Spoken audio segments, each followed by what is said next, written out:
Stop. Look at your hand. Is your phone in it? You've been scrolling for 20 minutes, haven't you? You didn't even realize you opened the app. Your thumb just moved. It's a reflex now, a habit that's stealing your life one flick at a time. It's almost midnight. You have an exam coming up. You have big dreams for your career.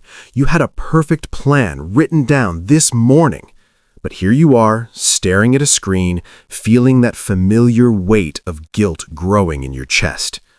Listen to me, brother. You aren't lazy. You aren't a failure. You're just losing a war against a 3-pound piece of wet tissue inside your head. Your brain has been hijacked by billion-dollar algorithms designed to keep you staring. Today, we stop being the victim. We are going to fix your dopamine, break the loop, and get you back on track. If you stay with me until the end of this video, you will never look at your phone the same way again. Your brain loves dopamine. It's the reward chemical. It's what tells you, hey, that felt good, do it again. But in 2026, we have a massive problem. There are 2 ways to get that hit, and your brain is picking the wrong one every single time. Method 1 is expensive dopamine. This is what you get when you study for 3 hours, solve a difficult math problem, or finish a workout. It's hard. It's painful. You have to earn it. Because it's hard to get, your brain respects it. It builds your focus and your character. Method 2 is cheap dopamine.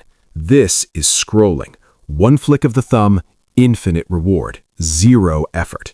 Funny videos, bright colors, loud noises. It's like eating candy for every meal.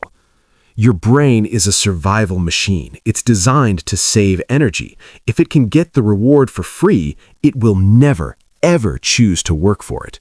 Why would it climb a mountain for the view when it can just look at a photo of the mountain from the couch? You aren't unmotivated. You're just overstimulated.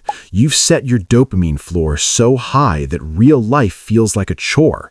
Studying feels like a desert because your brain is used to a flood. Right now, do the one thing that will change everything. Put your phone in another room. Not face down, not on silent. In another room. If the monkey doesn't see the banana, it won't scream for it. Give your brain a chance to breathe. Why do you procrastinate? Most people think it's because they're bored or tired. That's a lie.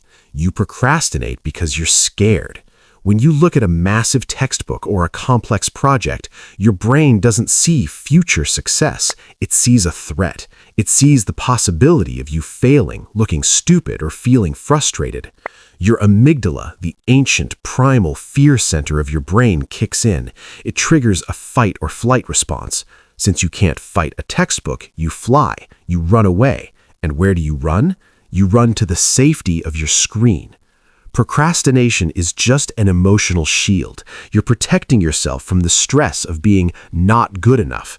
But that shield is made of glass. It feels safe for 10 minutes, but then the guilt starts to cut you. The only way to break this is the 2-minute rule. Stop thinking about the 4-hour study session. That's too big.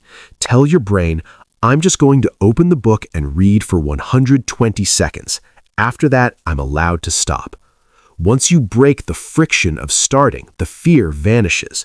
The hardest part of the marathon is putting on your shoes. The first 2 minutes are the only 2 minutes that matter. Just start. It's 3 in the afternoon. You've managed to do a little work, but now you feel heavy. Your eyes are tired. Your brain feels like it's filled with fog. You think, I'll just watch one YouTube video to rest. Stop. That is the biggest mistake you can make. That's not rest. That's more input. Your brain is already struggling to process what you just studied. Adding a video is like trying to pour more water into a cup that's already full. Your brain is like a computer browser with 50 tabs open. You don't need more entertainment. You need defragmentation. You need to close the tabs. The best thing you can do right now is something boring. Go for a 10-minute walk without headphones. No music, no podcasts, just the sound of your feet on the ground. Let your brain process the data you just gave it. This clears the cache of your mind. It resets your focus. When you come back, the fog will be gone. Silence is the only true reset button. I know it's hard. I know you feel like you're falling behind everyone else. You see people on your screen who look perfect. They post about their 16-hour workdays and their perfect grades. They're lying to you, or at least they're not showing you the hours they spent crying, failing, or staring at a wall feeling hopeless. Everyone struggles. Success isn't about being a robot. It's about being a human who chooses to get back up one more time than they fall down. You are not your past mistakes. You are not your screen time report from last week. You are the person who is still here right now listening to this because you want to be better. And I'm proud of you for that. Most people have already scrolled away. You stayed. That means you have the spark.